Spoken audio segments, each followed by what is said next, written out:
Mainit ang gabi, ngunit kakaiba ang lamig na gumagapang sa balat ni Andong. Nakaupo siya sa gilid ng maliit na kubo ni Tio Pedring, hawak ang batyang malamig na tubig na kanina pa niya gustong ibuhos sa ulo upang pawiin ang pawis at kaba. Tahimik ang paligid, tanging mga kuliglig at ihip ng hangin ang maririnig. Ngunit may isa pang bagay na nangingibabaw, isang amoy. Hindi iyon amoy ng lupa o tuyong damo, hindi rin amoy ng pawis ng mga nagbabantay sa gabi. Isa itong amoy na parang nabubulok na karne, dinadala ng hangin mula sa kabilang dulo ng baryo. Humahalo ito sa hininga ng bawat isa at nag-iwan ng hindi maipaliwanag na bigat sa dibdib. Andong, tawag ni Tio Pedring, matanda ngunit matibay pa rin ang boses. Kanina ka patahimik. Iniisip mo na naman si Sabel. Hindi agad sumagot si Andong. Umikot muna ang kanyang tingin sa madilim na lansangan, sa maliliit na lamparang nagsisindi sa bawat sulok, bago siya huminga ng malalim. Hindi ko maipaliwanag, Tio, tugon niya. Parang may mali. Simula noong nagsimula ang mga pagkawala ng hayop, hindi na normal ang hangin dito. At natigilan siya, saka napatingin sa direksyon ng bahay ni Sabel, lalo na tuwing dumadaan ako sa kanila. Tahimik si Tio Pedring, ngunit ang mga mata nito ay nagsasalita ng karanasan. 30 taon na siyang tanod sa baryo, at alam ni Andong na sanay na ito sa samut-saring usapan ng mga tao, may totoo, may tsismis, may katang-isip. Ngunit ngayong gabi, ibang klaseng katahimikan ang nakapalibot sa kanila. Bumukas ang gate sa di kalayuan. Mula roon ay lumabas si Sabel, dala ang timba ng tubig. Ang liwanag ng buwan ay nahulog sa kanyang mukha, maputla, tila pagod, ngunit may kakaibang kinang sa kanyang mga mata. Parang may dala siyang bigat na hindi maikukubli kahit sa simpleng paglalakad. Andong, malakas niyang tawag nang mapansin siya. Sandaling nabura ang kaba sa dibdib ng binata. Bumangon siya at sinalubong ang kaibigan, kagaya ng mga gabing bata pa sila, nang sabay silang maglalaro ng taguan sa plaza. Ngunit ngayon, hindi na yon simpleng laro. Bakit andito ka pa? Tanong ni Sabel habang inilalagay ang timba sa lupa. Hindi ba't may ronda ka pa mamaya? Umiling si Andong. Nagpahinga lang sandali.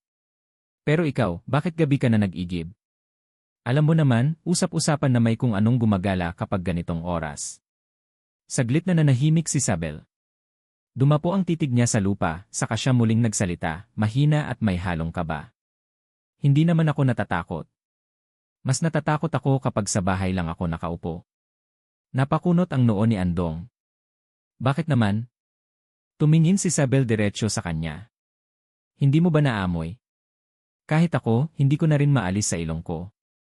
May kakaibang amoy sa loob ng bahay, parang may itinatago. Nanlamig ang katawan ni Andong. Ang parehong amoy. Hindi siya nagkamali. Bago pa siya makasagot, may kumalabog mula sa malayo. Sunod-sunod na sigaw ang umalingaw mula sa kabilang baryo. Nagkatinginan sila ni Sabel, parehong natigilan. Andong! Tara, sigaw ni Tio Pedring mula sa kubo, dala na ang kanyang batutang kahoy. May gulo na naman. Mabilis na kinuha ni Andong ang kanyang flashlight at itak. Ngunit bago siya tumakbo, nilingon muna niya si Sabel. Nakatayo ito, hawak ang sariling mga braso, nanginginig. Mag-ingat ka, mahina niyang wika. At saka siya tumakbo sa dilim. Ang mga camera shot ay mabilis, close-up ng mga paang nagtatakbuhan, mga ilaw ng flashlight na kumakaska sa damo, mga sigaw na humahalo sa hangin. Pagdating sa kanto, nadatnan nila ang isang grupo ng mga residente. May hawak silang mga poste at lampara, at nasa gitna ang isang magsasaka na halos mawala ng boses sa kakasigaw. Yung kambing ko, sigaw nito. Wala na naman. 2 na ang nawala ngayong linggo. Nag-inay ang mga tao. May nagsabing magnanakaw, may nagsabing may mabangis na hayop. Ngunit may isang matandang babae ang lumapit at halos pabulong na nagsalita, aswang yan. Wala nang ibang paliwanag. Tahimik. Tumingin-tingin ang lahat, parang ayaw maniwala ngunit takot namang magduda. Ang mga mata ng mga tao, isa-isa, ay napunta sa direksyon ng bahay ni Sabel. Ramdam ni Andong ang pag-init ng dugo niya. Gusto niyang ipagtanggol si Sabel, ngunit sa ilalim ng gabi at amoy na bumabalot sa paligid, mahirap magsalita. Kalma, sigaw ni Tio Pedring. Huwag basta-basta magtuturo. Mag-imbestiga kami. Ngunit kahit anong sigaw niya, hindi na mabura ang bulong na kumakalat. Ang mga tao ay nag-uwian, bitbit ang takot at hinala. Naiwan si Andong mag-isa sa gitna ng kalsada matapos ang gulo. Tahimik, maliban sa ihip ng hangin na muling nagdala ng amoy ng pagkabulok. Napatingala siya sa kalangitan, ang buwan ay bilog, maliwanag, tila nanunukso. Sa kanyang dibdib, dalawang bagay ang naglalaban, ang tungkulin niya bilang tanod na dapat maghanap ng katotohanan, at ang pagkakaibigan niya kay Sabel na ayaw niyang masira. At sa di kalayuan, sa may bintana ng bahay ni Sabel, nakita niya siyang nakasilip, nakatitig sa kanya, tila may gustong sabihin, ngunit walang lakas ng loob. Hindi makatulog si Andong kinagabihan. Kahit nakahiga na siya sa banig, ramdam pa rin niya ang kabog ng dibdib at ang malamig na hangin na parang pumapasok sa buto.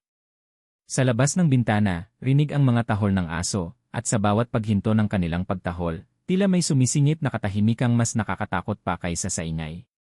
Bumangon siya at lumabas sa maliit na balkonahe. Kita mula roon ang ilang bahay ng baryo, tahimik at madilim, maliban sa isa, ang bahay ni Sabel. May ilaw pa ang kanilang sala, kahit 10 oras na ng gabi. Bakit gising pa sila? Tanong niya sa sarili, habang pinagmamasdan ang maliit na siluetang gumagalaw sa loob. Maya-maya, bumukas ang bintana. Doon niya nasilayan si Sabel. Nakaupo ito sa gilid ng lamesa, nakatungo, at tila nakikipag-usap sa isang tao sa loob. Hindi malinaw kung sino, ngunit ramdam ni Andong ang bigat sa bawat galaw ng katawan ng kaibigan. Kinabukasan, mas maingay ang baryo kaysa karaniwan. Sa gitna ng palengke, nagtipon ang mga tao, nagsasalita ng sabay-sabay, bawat isa may sariling opinyon tungkol sa mga nangyayaring pagkawala. Hindi na magnanakaw to, sigaw ng isang magsasaka. Kaninang umaga, natagpuan ko ang kulungan ng baboy ko, sirang-sira, pero walang bakas ng tao. Para bang may dumukot ng hayop at inakyat ng buo. Baka mabangis na hayop lang, sagot ng isa. Baka lobo o malaking ahas. Lobo, singit ng matandang babae na kahapon pa nagbabanggit ng aswang. Hindi nyo ba naamoy? Yung amoy na parang panis na karne? Hindi yon hayop. Hindi yon basta magnanakaw. Alam nyo na kung anong ibig kong sabihin. Tahimik ang lahat. Kahit hindi nila hayagang binanggit, malinaw na ang pinapahiwatig, aswang. Nandoon si Andong, kasama si Tio Pedring, nakikinig sa bawat salita. Ramdam niya ang mga matang unti-unting lumilingon sa direksyon ng bahay ni Sabel. Isa-isa, may mga nagbubulong-bulong. Doon banda nang gagaling ang amoy, palagi silang nakabukod. Hindi nakikihalubilo, si Sabel, palaging may daladalang hayop, sumikip ang dibdib ni Andong. Mga kabaryo, singit ni Tio Pedring, itinataas ang kamay para patahimikin ang lahat. Hindi natin pwedeng basta magtuturo. Walang ebidensya. Kung may reklamo, kami ni Andong ang kikilos. Kami ang tanod dito, kaya kami ang mananagot. Nag-angal ang ilan, ngunit napilitan silang kumalma. Ngunit ang mga bulong, hindi na nawala. Habang naglalakad pa uwi si Andong, sinalubong siya ni Sabel. Kita sa mukha nito ang lungkot at pagod. Narinig ko lahat, mahinang sabi niya. Alam ko na ako ang pinaparatangan nila. Tumingin si Andong, pilit na pinapakalma ang boses. Wala silang karapatan. Hindi ka dapat basta pagdudahan. Ngunit sa ilalim ng kanyang salita, may bahid ng alinlangan. Hindi niya ito ipinakita kay Sabel, ngunit sa isipan niya ay hindi mawala ang larawan kagabi. Ang kakaibang galaw ng mga tao sa loob ng bahay, ang ilaw na hindi namamatay, at ang amoy na dumidikit sa hangin. Naluha si Sabel. Hindi ko alam, Andong. Kahit ako naamoy na rin. Minsan, pakiramdam ko nagbabago ang mga bagay dito sa bahay. Hindi ko alam kung anong nangyayari. Natatakot ako. Hinawakan ni Andong ang balikat niya. Kung may problema, tutulungan kita. Basta sabihin mo lang ang totoo sa akin. Ngunit hindi nakasagot si Sabel. Sa halip, tumalikod ito at umuwi, iniwan siyang nakatayo sa gitna ng kalsada, bitbit ang mas mabigat na katanungan. Kinagabihan, nagpa siya si Tio Pedring na magpatrolya ng mas mahaba. Kasama si Andong, naglibot sila sa paligid ng baryo, dala ang lampara at batuta. Sa bawat daan, naamoy nila ang parehong malansa, nabubulok na samyo. Hindi na normal ito, bulong ni Tio Pedring. Andong, may tinatago ang baryo o baka ang isang tao rito. Tahimik si Andong hanggang sa may narinig silang kalabog mula sa malapit. Dali-dali silang tumakbo at nadatnan ang isang kulungan ng manok na wasak. Wala na ang mga alaga. Sa lupa, may bakas ng dugo at mga balahibo. Ngunit walang bakas ng paa ng tao. Hindi magnanakaw ang gumawa nito, sabi ni Tio Pedring. Walang magnanakaw na mag-iwan ng ganito. Napalunok si Andong. Sa di kalayuan, aninag niya ang ilaw mula sa bahay ni Sabel. Umuwi silang bitbit ang kaba. Ngunit si Andong hindi mapakali. Habang nakahiga, paulit-ulit bumabalik sa isip niya ang mga sinabi ni Sabel, ang mga luha nito, at ang usapan ng baryo. Kung may tinatago nga sila, handa ba akong malaman, tanong niya sa sarili. At kung totoo man, kaya ko ba siyang ipagtanggol? Sa hating gabi, nagising si Andong sa malakas na tahol ng aso. Tumayo siya, dumungaw sa bintana. Doon, sa ilalim ng liwanag ng buwan, nakita niya ang isang anino sa bakuran ni Sabel, mahaba, payat, nakayuko. Hindi iyon si Sabel. Hindi rin si Tio Pedring. Isang nilalang na hindi niya agad nakilala. Humigpit ang hawak niya sa itak habang bumibilis ang tibok ng puso. At sa sandaling lumingon ang anino sa kanya, tumagos ang amoy ng pagkabulok sa hangin, mas matindi, mas mapanghi, at mas nakakasakal kaysa dati. Fade out. Malamig ang hangin ng gabing iyon, parang may kinakalabit na hiwaga sa bawat sanga ng puno. Tahimik ang baryo, ngunit ang katahimikan ay parang balat na nagkukubli ng sugat. Nakayapak si Andong habang nagroronda kasama si Tio Pedring, hawak ang lampara, at sa bawat hakbang nila ay ramdam ang bigat ng mga mata ng mga kapitbahay, nagmamasid, naghihintay, at nag-aabang ng sagot. Ngunit ang atensyon ni Andong ay nasa iisang direksyon lamang, ang bahay ni Sabel. Kanina ko pa iniisip, bulong ni Tio Pedring, kung totoo nga ang sinasabi ng mga tao, paano kung may kinalaman talaga sila. Napalingon si Andong, halatang nasaktan. Hindi pwede, Tio. Kilala ko si Sabel. Hindi niya magagawa yon. Hindi niya kaya. Ngunit bago pa siya makapagsalita pa, biglang umalingaw-ngaw ang isang sigaw mula sa kabilang kanto. Isang magsasaka, humahangos, duguan ang kamay, at halos hindi makahinga sa takot. Ang baboy ko. Parang pinilas. Wala nang laman, buto na lang ang natira. Nagtakbuhan ang mga tao, dala ang mga lampara at itak. Sumama sina Andong at Tio Pedring, at ang nakita nila ay nagpatigil ng kanilang paghinga. Sa gitna ng bakuran, isang malaking baboy na animoy hinila palabas ng kulungan, nakabalandra sa lupa, punit-punit ang katawan, at ang mga buto ay nangingintab sa ilalim ng buwan. Umalingaw-ngaw ang isang salita mula sa bibig ng mga tao, aswang. Parang apoy na kumalat ang sigawan, at sa gitna ng kaguluhan, may isang matandang babae na muling nagsalita, nanginginig ngunit matatag, hindi malayo ang amoy na ito. Galing sa bahay ni Sabel. Sabay-sabay ang mga ulo na tumingin sa direksyon ng bahay. Isang katahimikan ang bumalot, ngunit hindi iyon katahimikan ng pagdududa. Ito ang katahimikan ng kumpirmasyon. Ramdam ni Andong ang bigat sa dibdib niya. Gusto niyang sumigaw, ipagtanggol si Sabel, ngunit sa kanyang ilong, naroon nga ang amoy, masangsang, malansa, hindi na maitatanggi. Samantala, si Sabel ay nakaupo sa gilid ng mesa, pinipigilan ang sariling luha. Sa tabi niya, nakaupo ang kanyang ina, payat, maputla, at may mga matang tila laging pagod. Ngunit ngayong gabi, iba ang tingin nito, matalim, parang may tinatago. Ang ama naman, nakasandal sa silya, nakapikit, ngunit ang dibdib ay umaalon na parang may nilalaban ng init mula sa loob. Sabel, mahina ngunit matalim na tinig ng ina, huwag mong papasukin kung may kakatok. Huwag mong ipapakita kahit kanino ang nasa ilalim. Nanlaki ang mata ni Sabel. Ina, hindi ko na kaya. Hindi ko na kaya ang amoy. Hindi ko na kaya ang mga bulong ng mga tao. Lahat sila, pinaparatangan na tayo. Hinawakan siya ng ina sa braso, mahigpit, malamig ang palad. Anak, may mga bagay na hindi mo naintindihan. Ito ang ating pasan. Hindi mo sila pwedeng ipagkanulo. Napalunok si Sabel, at sa unang pagkakataon, naramdaman niya ang tunay na takot, hindi sa mga tao sa labas, kundi sa mismong mga mata ng kanyang mga magulang. Mula sa labas, nakita ni Andong ang liwanag sa loob ng bahay. Napansin niyang muling bumukas ang bintana. Doon niya nasilayan si Sabel, nakatingin sa kanya, luhaan, at para bang may gustong isigaw ngunit walang tinig na lumalabas. Tumakbo siya palapit, hindi pinansin ang mga mata ng mga kapitbahay na sumusunod sa kanya. Andong, sigaw ni Tio Pedring. Huwag kang basta papasok. Ngunit huli na, nakalapit na siya sa pinto. Kumalabog siya at kumatok. Sabel. Ako ito. Pag-usapan natin. Sabihin mo sa akin ang totoo. Sa loob, nakatingin si Isabel sa pinto, nanginginig ang kamay habang hawak ang seradura. Ang ina niya, nakatayo sa likod, nakamasid, malamig ang titig. "Huwag mo siyang pagbuksan," utos ng ina. "Pero, ina, wag," sabi. Ngunit sa gitna ng kanyang pag-aalinlangan, isang bagay ang umalingaw-ngaw mula sa ilalim ng bahay, isang kaluskos, isang ungol, isang halakhak na parang hindi galing sa tao. Nanlaki ang mata ni Isabel. Kahit hindi niya ginustong marinig, malinaw ang mensahe, may nakatago nga sa ilalim.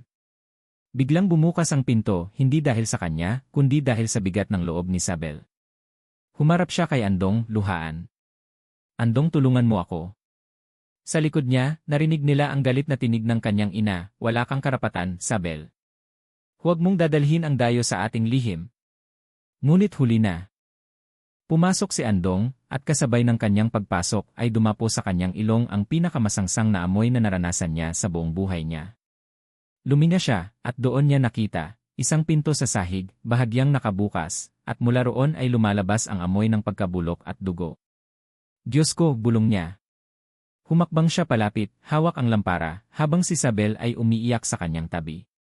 Tumingin siya sa kaibigan, at sa mga mata nito ay wala na siyang nakitang pagtatago, tanging desperasyon na lang. "Andong, wala akong kasalanan. Pero sila ang may dala nito." Sa sandaling iyon, sumabog ang lahat ng kanyang iniwasang maramdaman, takot, pagkadismaya, at ang hindi matanggap na posibilidad na ang mga magulang ng matalik niyang kaibigan ang pinagmumulan ng lahat ng bangungot sa baryo. Mula sa basement, isang malakas na kalabog ang sumabog, kasunod ang mabigat na hingal. Ang pinto ay gumalaw, parang may gustong lumabas. Si Andong, hawak ang itak, humarap kay Isabel. "Kung ano man ang nasa ilalim nito, kailangan na nating malaman." At sa pag-angat niya ng lampara, bumukas ng tuluyan ang pinto ng basement, at sumambulat ang masangsang na amoy, kasabay ng dalawang matang nagliliwanag sa dilim, nakatitig diretsyo sa kanila. Fade to black. Naglalagablab ang lampara sa kamay ni Andong habang dahan-dahan niyang nilalapit sa pintong bukas sa sahig. Ang amoy na lumalabas mula roon ay parang kamatayan na nakabalot sa hangin, malansa, bulok, at nakakasulasok. Nakayakap si Isabel sa kanyang braso, nanginginig, habang sa likuran nila ay mariing nakatingin ang kanyang ina, nanlilisik ang mga mata. "Huwag niyo nang buksan yan," mariing bulong ng ina. "Hindi niyo kakayanin ang makikita." Pero huli na. Gumalaw ang pinto ng basement, at mula roon ay tumagos ang isang ungol, malalim, parang alon ng galit na hindi galing sa tao. "Andong," pabulong na sabi ni Isabel, "huwag ka nang pumasok. Umalis ka na." "Ako na lang," umiling si Andong. "Hindi kita iiwan. Kung totoo man o hindi ang hinala ng mga tao, dapat kong makita. Para sa'yo. Para sa baryo." Unti-unti silang bumaba sa madilim na hagdan, bitbit ang lampara. Ang bawat yapak ay may kasamang kaluskos ng kahoy na tila nagrereklamo.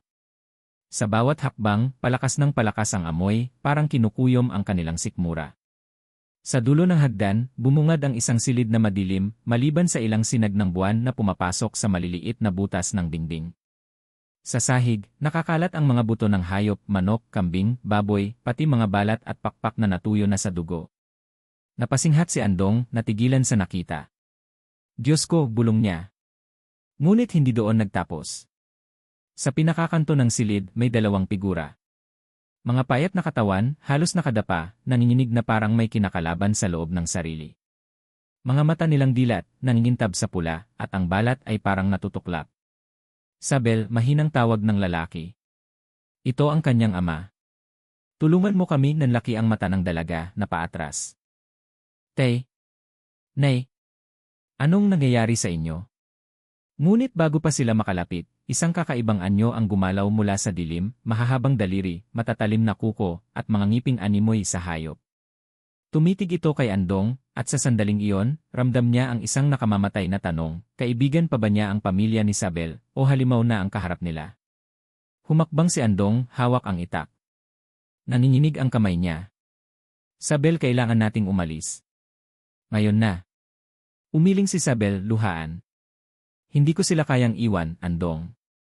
Magulang ko sila. Hindi nila ginusto ito. Kung mananatili tayo, mapapahamak ka," mariin niyang tugon. "Hindi na sila tao." "Pero tao pa rin sila sa akin," sigaw ni Isabel, halos mabasag ang boses. Napapikit si Andong. Sa puso niya, ramdam ang bigat ng pagpili, ang tungkulin niya bilang tanod na protektahan ang baryo, laban sa pagkakaibigang matagal nang nakaugat. Kung susundin niya ang batas ng baryo, kailangang isumbong niya ang magulang ni Isabel. Pero kung susundin niya ang puso niya, handa siyang isakripisyo ang tiwala ng lahat para sa isang kaibigan.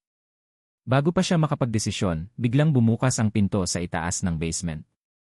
Mula roon ay bumaba si Chio Pedring, hawak ang batuta, kasabay ng ilang tao mula sa baryo na sumunod dahil sa kanilang hinala. Andong, sigaw ni Chio Pedring, mariin ang boses. Anong nakita mo? Napako ang lahat ng mata sa kanya. Nakita nilang nakatayo si Andong sa gitna ng mga buto, katabi si Isabel, at sa dulo ang mga magulang nitong nanginginig at nagbabalat sa dilim. Isang lalaki mula sa baryo ang sumigaw, aswang. Tama ang hinala natin.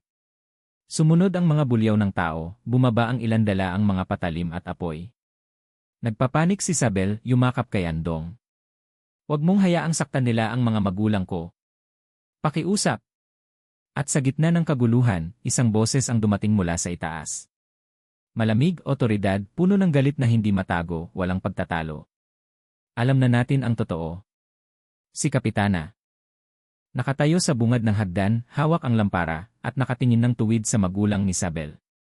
Ang kanyang mga mata ay matalim, ngunit may kakaibang liwanag, parang may sariling apoy. Kapitana, huwag muna tayong humusga, sigaw ni Chio Pedring. Kailangan natin ng lunas, hindi parusa. Ngunit tumawa si Kapitana, malamig at mapait. Lunas? Wala nang lunas sa sumpang ito. At alam mo kung bakit, Pedring?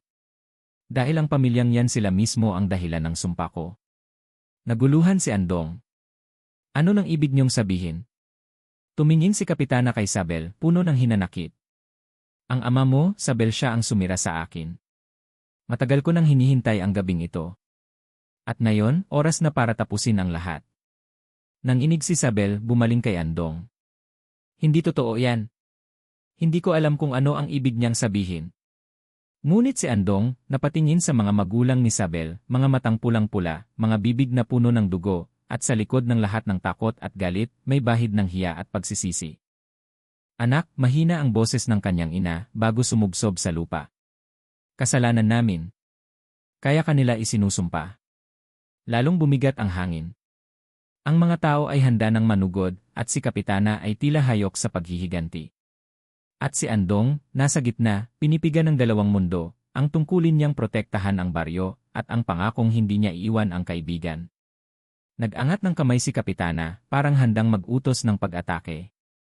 Ang mga tao'y naghihintay na lamang ng senyales. Si Isabel ay umiiyak, nakaluhod, nakayakap sa mga paa ni Andong. Andong, pakiusap niya, ikaw lang ang natitirang handa akong paniwalaan. Anong gagawin natin? Humigpit ang hawak niya sa itak. Nanginginig ang kanyang dibdib. Lahat ng matay nakatuon sa kanya, tanod, kaibigan, anak ng baryo. At sa katahimikan ng ilang segundo bago sumabog ang lahat, bumalik ang tanong sa kanyang isipan, handa ba siyang maging tagapagtanggol ng baryo, o handa siyang maging tagapagligtas ng isang kaibigan? Fade to black. Ngunit hindi ito katahimikan ng kapayapaan, ito ang katahimikan bago sumabog ang bagyo. Nakatayo si Andong sa gitna ng basement, hawak ang itak, habol ang hininga. Sa isang tabi, nakaluhod si Isabel, umiiyak, pilit na pinipigil ang mga tao. Sa sulok, nanginginig at halos hindi na makatao ang kanyang mga magulang, balat na nagbabalat, mata na pulang-pula, mga kuko na tumutubot humahaba. At sa bungad ng hagdan, naroon si Kapitana, hawak ang lampara, ang mukha'y animoy pinanday ng galit.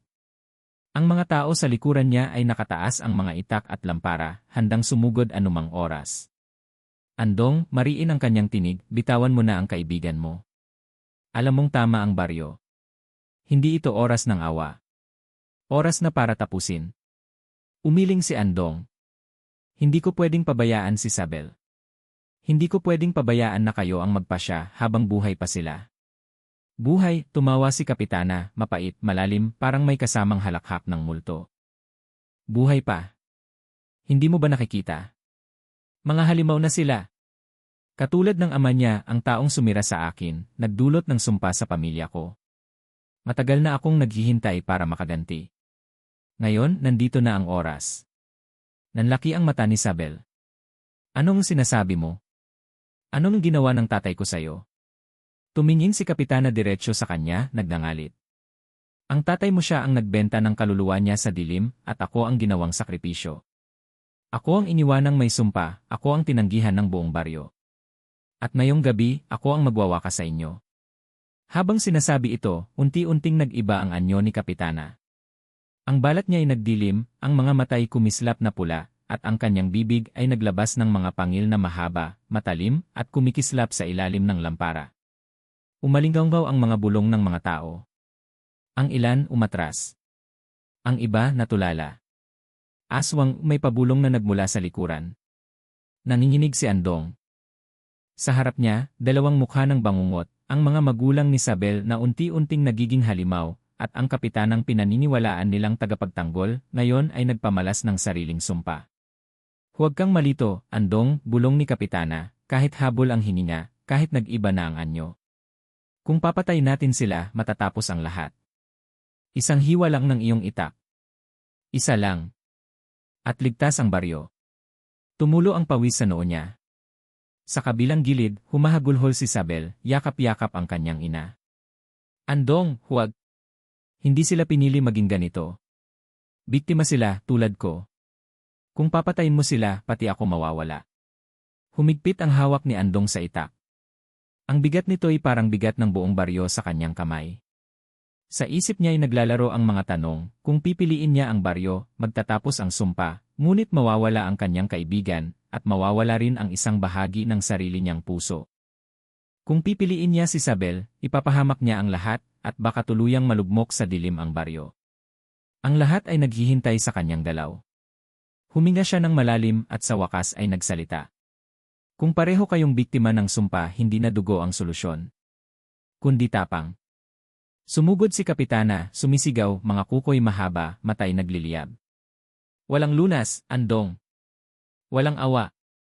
Humarang si Andong, iniangat ang itak, at sa unang pagkakataon, nakipagbanggaan siya hindi para manalo, kundi para protektahan. Tumama ang kuko ni Kapitana sa bakal ng itak, nagliyab ang mga titig nila, at ang lampara ay nahulog, kumalat ang apoy sa mga tuyong balat at buto sa sahig. Sumigaw ang mga tao, nagtakbuhan ang ilan, ngunit nanatili si Sabel, pilit hinahatak si Andong palayo. Andong! Umalis na tayo! Hindi, sigaw niya habang pinipigilan si Kapitana.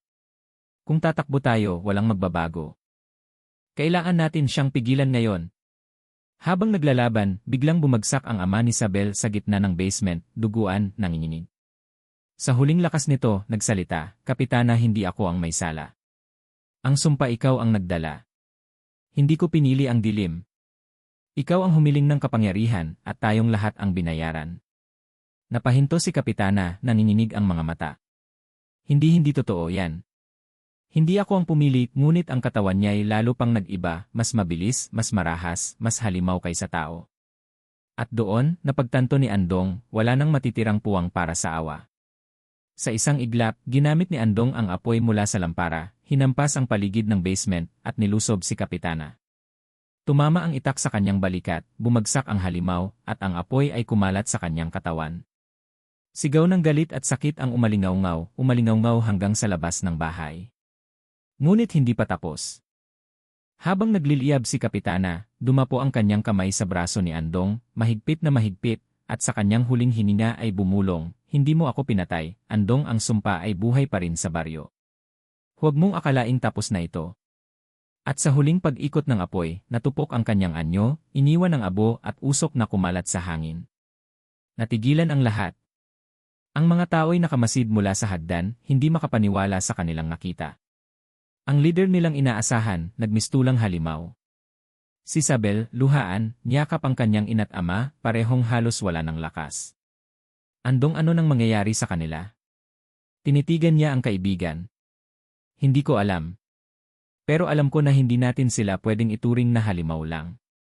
Kailangan nating humanap ng paraan. Nakatayo si Andong, hawak pa rin ang duguang itak, habol ang hininga, habang ang apoy ay unti-unting kumakalma. Sa kanyang mukha, halatang hindi siya sigurado kung tama ang ginawa niya. Ngunit sa kanyang dibdib, malinaw ang isang bagay, wala nang babalik sa dati. Ang baryo'y nabuksan na sa katotohanang mas malalim kaysa sa takot nila. At habang nakatingin siya kay Isabel, ramdam niya ang bigat ng kanyang desisyon. Sa kanyang isip, isang boses ang umuukit, kung minsan, hindi pagpili ng tama o mali ang pinakamahirap kundi kung sino ang handa mong ipaglaban hanggang dulo. Ang araw ay unti-unting sumilip mula sa bundok, ngunit ang baryo ay nananatiling tila nakabalot sa dilim. Ang usok mula sa nasunog na basement ay pumapailanlang pa rin, nagsasabog ng amoy ng abo at dugo na bumalot sa hangin. Tahimik ang lahat. Walang ingay ng manok, walang hagikikan ng mga bata. Tanging hampas ng hangin sa mga dahon ang maririnig, isang baryo na sugatan, isang baryo na hindi na muling magiging katulad ng dati. Nasa gitna si Andong, hawak pa rin ang dugo ang itak, bagamat nanginginig na ang kanyang mga kamay. Sa tabi niya, nakaluhod si Isabel, yakap ang kanyang ina't ama na mahina na ang paghinga. Ang kanilang mga mata, bagamat pula pa rin, ay tila humupa ang minas. Mga biktima ng sumpa, ngunit tao pa ring humihinga. Andong, mahinang bulong ng ina ni Isabel, halos hindi na marinig. Hindi kami humingi ng kapangyarihang ito. Kasalanan namin na naniwala kami pero huwag mo kaming hayaang patayin ng mga tao. Napatingin si Andong sa mga tao sa paligid. Ang ilan, takot na takot at nakatago sa likod ng kanilang mga asawa't anak. Ang iba, hawak pa rin ang kanilang mga itak ngunit nanginginig na, hindi sigurado kung tama pa ba ang kanilang dalit. At doon, tumayo si Andong, boses na malakas ngunit puno ng paghati. Mga kabaryo, ang nakita nyo kagabi ay hindi katang-isip. May sumpa. May aswang. Pero hindi lahat ng nilamon ng dilim ay pinili ang maging halimaw. Ang magulang ni Isabel, sila'y biktima. At ang leader na inaasahan natin, si Kapitana, siya ang tunay na nagdala ng sumpa dito. Nagkagulo ang ilan. Kung gayon, paano tayo magiging ligtas? Paano kung bumalik sila? Huminga ng malalim si Andong. Walang kasiguraduhan. Ngunit kung ang unang hakbang natin ay pumatay agad, hindi ba tayo mismo ang nagiging halimaw? Ang tanong ngayon, magtitiwala ba tayong muli sa isa't isa, o tuluyan tayong lulunurin ng takot? Ilang oras ang lumipas. Sa gitna ng baryo, nagtipon ang lahat sa harap ng maliit na hukay. Doon, inilibing ang mga abo ni Kapitana, walang dasal, walang pangalan, tanging lupa at katahimikan ang yumakap sa kanya. Habang nilalaglag ang huling pala ng lupa, ramdam ni Andong ang bigat ng tingin ng lahat. Sa kanilang mga mata, siya na ang tanod na hindi lang nagbabantay ng kalsada, kundi nagdala ng katotohanan na hindi nila kayang harapin. Pagkatapos ng libing, lumapit si Tio Pedring, pinatong ang kamay sa balikat ng binata. Andong, mabigat ang pinasan mo. Pero tandaan mo, hindi lahat ng tao ay mauunawaan agad. Ganoon talaga. Ang mahalaga, hindi ka lumihis sa puso mo. Napatingin si Andong sa tabi niya, kung saan nakatayo si Isabel. Ang mukha nito'y maputla, ngunit ang mga matay puno ng luha at pasasalamat. Kinagabihan, mag-isa si Andong sa kubo. Pinagmamasdan niya ang itak na nakapatong sa mesa, malinis na ngunit tila may naiwan pang bigat. Sa kanyang tenga, tila naririnig pa rin niya ang huling bulong ni Kapitana, hindi mo ako pinatay, Andong, ang sumpa ay buhay pa rin. Lumabas siya, tumingin sa kalangitan. Buo pa rin ang buwan. Tahimik ang gabi, ngunit hindi na kasing payapa gaya ng dati. Bantayan mo si Isabel, bulong ng kanyang isipan, tulad ng boses na narinig niya noong unang gabi. At alam niyang iyon na ang magiging misyon niya, hindi lang bilang tanod ng baryo, kundi bilang tanod ng isang kaibigan na naiwan sa gitna ng sugat ng sumpa. Kinabukasan, dumalaw si Andong sa bahay ni Isabel. Ang amoy ay hindi na kasing tindi, ngunit nandoon pa rin, parang paalala ng sugat na hindi madaling gagaling. Nakaupo si Isabel sa harap ng kanilang pintuan, hawak ang isang mangkok ng sabaw, pinipilit pakainin ang kanyang ina. Nang makita siya, umiti ito ng payak. Salamat, Andong. Kung wala ka, baka patay na kami. Baka patay na rin ako. Umiling siya. Kung wala ka, hindi ko malalaman na minsan, ang tapang ay hindi lang laban, kundi pagtitiis. At pagpili. Tahimik silang nagkatinginan. Sa pagitan nila, wala nang kailangang salita. Ngunit malinaw ang lahat, pareho silang nabago ng gabing iyon. Habang paalis si Andong, napatingin siya sa likod ng bahay. Sa gilid ng lupa, may maliit na bungad ng lupaing tila hindi pa nasasarhan. Doon niya nasilayan ang isang bagay na nagpatigil sa kanyang paghinga. Isang maliit na buto ng hayop, sariwa pa ang dugo. Napatitig siya, ramdam ang muling pagkibot ng takot sa kanyang dibdib. Hindi pa tapos ang sumpa. hindi pa tapos ang laban. Ngunit sa halip na umalis, pinulot niya ang buto, hinawakan ng mahigpit, at bumulong sa sarili, hanggat may amoy na ganito, hindi titigil ang gabi. Pero hanggat may natitirang tao sa baryo, hindi rin titigil ang tanod. Cinematic slow motion, si Andong, nakatayo sa gitna ng kalsada, hawak ang buto, ang araw ay unti-unting lumulubog. Sa likod niya ang baryo, sugatan ngunit buhay. Sa harap niya ang bundok at gubat, tila naghihintay. Voiceover ni Andong, mababa at mabigat, minsan, ang tunay na halimaw ay hindi ang aswang sa dilim, kundi ang takot na pumipili para sa atin. At minsan, ang tanging paraan para maging tao ay ang patuloy na magbantay, kahit mag-isa, isa.